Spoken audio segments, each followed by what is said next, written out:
Welcome to VPIC online classes. How are you? I hope you all are very well. I am your bio teacher Prims. Dear student, today I will discuss the sixth chapter of biology in class 10th.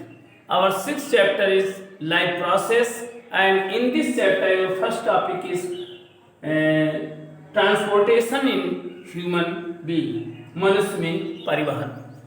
बेटे, इसके पहले आप लोगों को मैंने बताया था कि जो ब्लड का सर्कुलेशन होता है, आप लोगों ने ब्लड का नाम सुना होगा.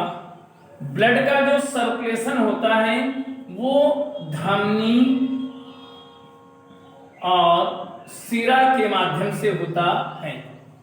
धमनियों में शुद्ध रुधिर सर्कुलेट होता है, जबकि शिरा में अशुद्ध रुधिर होता है. धमनी में शुद्ध रुधिर पाया जाता है. आप लोगों ने देखा होगा कि हमारे शरीर में धमनियों द्वारा शुद्ध रुधिर हृदय से अंगों की ओर पहुंचाया जाता है, जबकि अशुद्ध रुधिर शिराओं के माध्यम से अंगों से हृदय की ओर लाया जाता है. ब्लड सर्कुलेट करने का कार्य आपका हार्ट करता है. हार्ट को मैं बताना चाहता हूं, जिसे हम हृदय के नाम से जानते हैं. हृदय में पंपिंग की क्रिया होती है, ब्लड सर्कुलेट होता है. जब हृदय प्राकुंचन और शिथिलन की क्रिया करता है तो अशुद्ध रुधिर अंदर जाता है और शुद्ध रुधिर बाहर आता है. हृदय के अंदर कपाट होते हैं जो ब्लड को बाहर आने से रोकते हैं. जो रुधिर हृदय में प्रवेश कर जाता है उसे वापस लाने के लिए रोकने का कार्य हमारे क्या करते हैं, वाल्व. अब देखिए बेटा, जो वाल्व पाए जाते हैं वो दो होते हैं. इसी में जो हृदय होता है उसमें जो कपाट होते हैं वो दो प्रकार के होते हैं, अलिंद और निलय. बायां अलिंद, बायां निलय, दायां अलिंद और दायां निलय.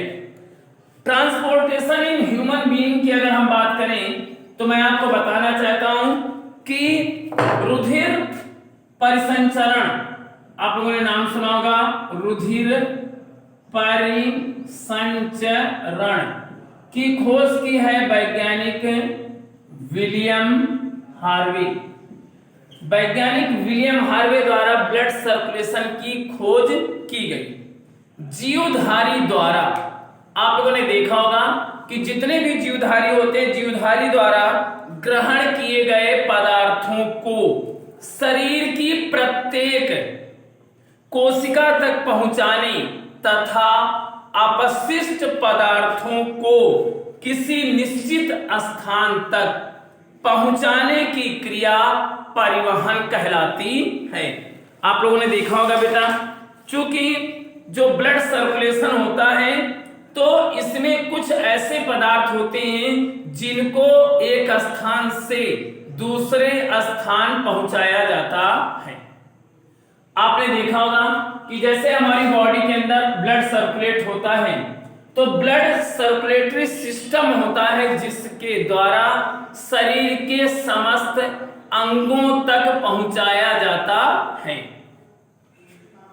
जंतुओं के शरीर में रुधिर और लसिका, आप लोगों ने नाम सुना होगा, रुधिर और लसिका. रुधिर को इंग्लिश में बेटा हम ब्लड बोलते हैं, LYMPH, और लिम्फ मीन्स होता है लसिका. रुधिर की और लसिका की बात करें तो लसिका ग्रंथियां पाई जाती हैं गले में और बगल में पाई जाती हैं. जब कभी लसिका ग्रंथियां में सूजन आ जाती है तो टॉन्सिल्स की शिकायत हो जाती है और मनुष्य को लार घुटकने में भी दिक्कतों का सामना करना पड़ता है. रुधिर परिवहन की खोज मैंने आपको बताया कि रुधिर परिवहन की खोज वैज्ञानिक विलियम हार्वे ने की थी. अब हम चर्चा करेंगे रुधिर वाहिनियां.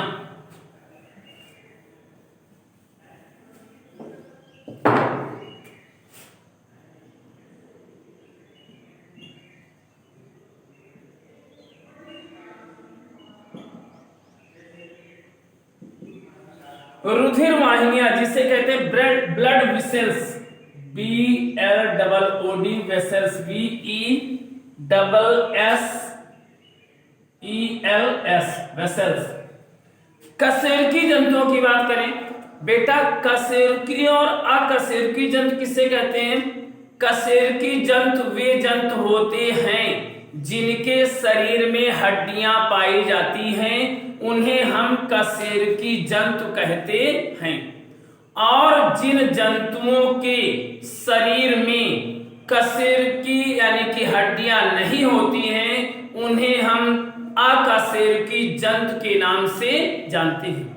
आप लोगों ने देखा होगा कि कशेरुकी जंतु वे जंतु होते हैं जिनके शरीर में हड्डियां होती हैं, और अकशेरुकी जंतु होते हैं जिनके शरीर में हड्डियां नहीं होती हैं। अब हम चर्चा करेंगे रुधिर वाहिनियां। रुधिर वाहिनियां 3 प्रकार की होती हैं।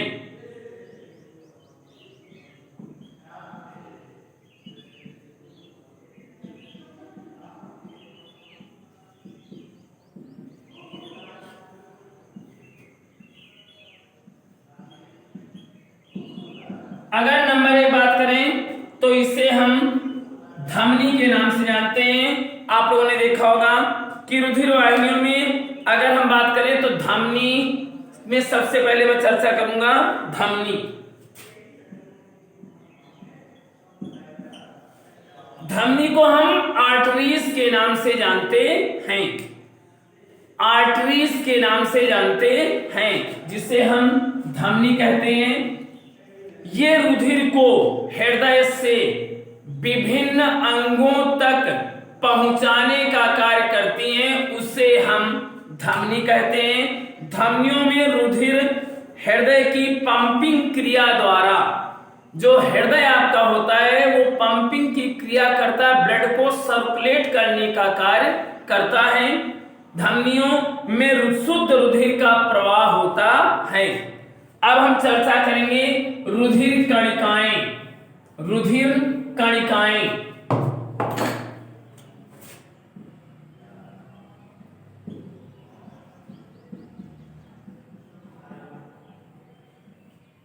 बेटा, रुधिर कणिकाओं की बात करें या रुधिराणु,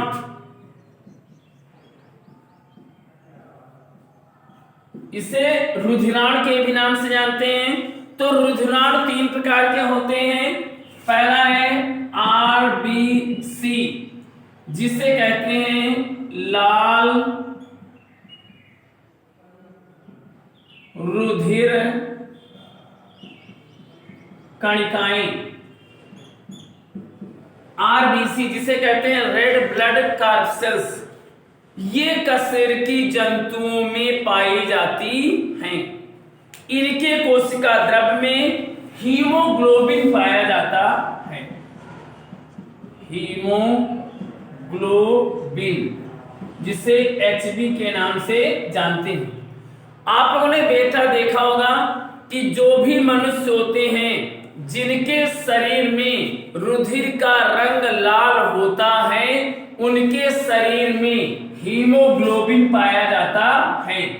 हीमोग्लोबिन के कारण ही रुधिर का रंग लाल होता है। जिन जंतुओं के शरीर में हीमोग्लोबिन नहीं होता है, उनके शरीर में हीमोसाइनिन पाया जाता है। हीमोसाइनिन पाया जाता है, जिसके कारण रुधिर का रंग नीला, पीला और काला होता है। यानी कि जिन जंतुओं के शरीर में रुधिर का रंग लाल नहीं होता है, उन जंतुओं के शरीर में हीमोसाइनिन नामक पदार्थ पाया जाता है। अब चर्चा करेंगे आरबीसी की।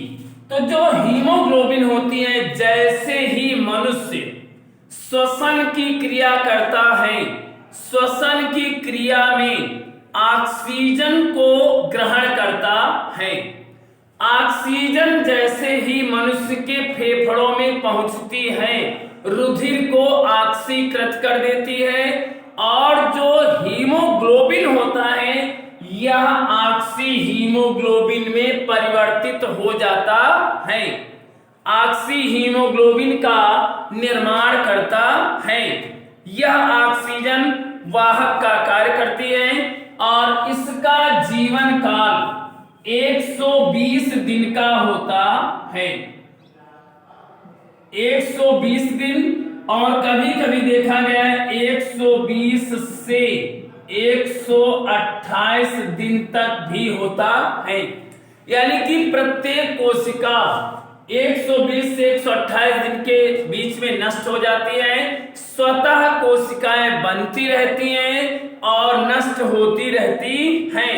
जब हम रक्तदान करते हैं, आप लोगों ने देखा होगा कि जब कभी हमारे किसी घर के सदस्य को या हमारे किसी इष्ट मित्र को ब्लड की कमी के कारण उनकी जान का खतरा होता है, ऐसी कंडीशन में ब्लड डोनेट किया जाता है। तो जब हम रक्तदान करते हैं तो जो रक्त निकलता है उसकी पूर्ति 1 दिन के अंदर हो जाती है। कभी भी ब्लड डोनेट करने के बाद मनुष्य को घबराना नहीं चाहिए, क्योंकि यदि आप घबरा जाते हैं तो फिर आपको ज्यादा दिक्कतों का सामना करना पड़ेगा। पुरुषों की अगर बात करें तो पुरुषों में आरबीसी की संख्या होती है 50 से 55 लाख, 50 से 55 लाख प्रति घन मिलीलीटर, तथा स्त्रियों में 45 से, ये है मेल और ये है फीमेल, 45 से 50 लाख प्रति घन मिलीलीटर होती है। अगर बेटे हम चर्चा करें आरबीसी का, कभी कभी दूसरा नाम पूछा जाता है तो इसे एरिथ्रोसाइट्स के नाम से जानते हैं।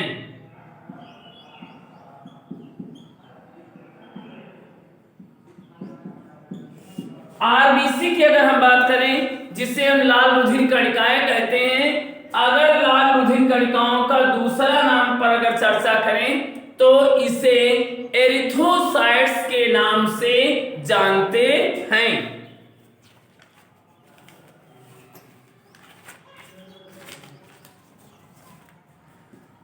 अब हम चर्चा करेंगे स्वायत्त रुधिर कणिकाएं,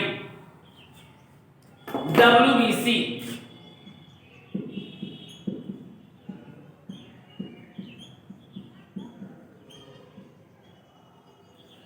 स्वायत्त रुधिर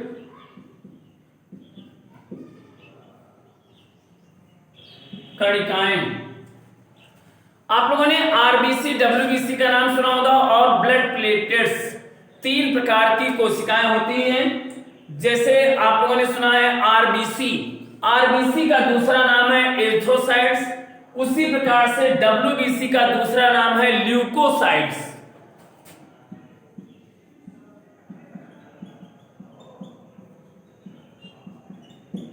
इसे ल्यूकोसाइट्स के नाम से भी जानते हैं।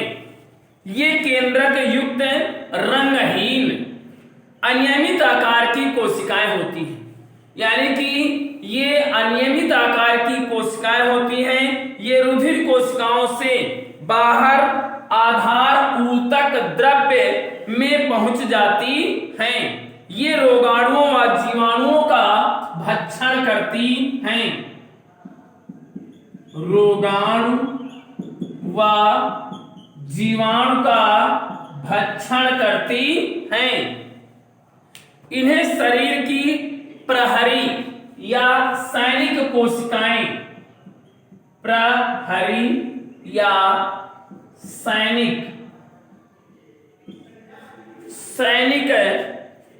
कोशिकाएं भी कहते हैं। इनका जीवन काल जो आपका रुधिर कणिकाओं में WBC है, इनका जो जीवन काल होता है बेटा वो 4 से 6 दिन होता है। यानी कि 4 से 6 दिन के अंदर ये समाप्त हो जाती हैं और नई कोशिकाएं का निर्माण अनवरत चलता रहता है। इनकी संख्या 6,000 से 10,000 प्रति घन मिलीलीटर होती है, प्रति घन मिलीलीटर होती है।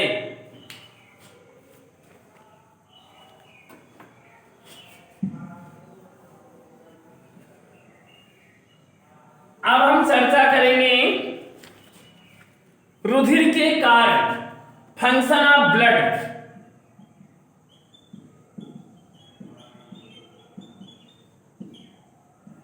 रुधिर के कारण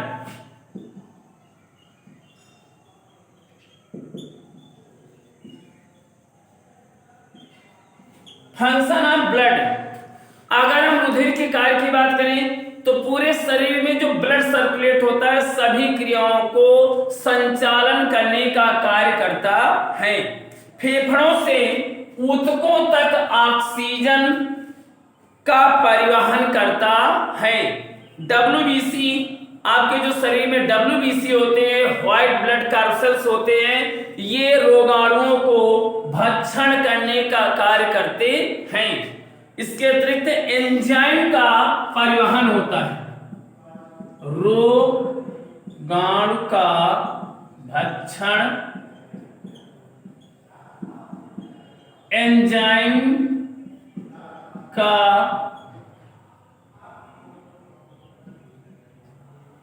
परिवहन। और तीसरा पॉइंट है उत्सर्जी पदार्थों को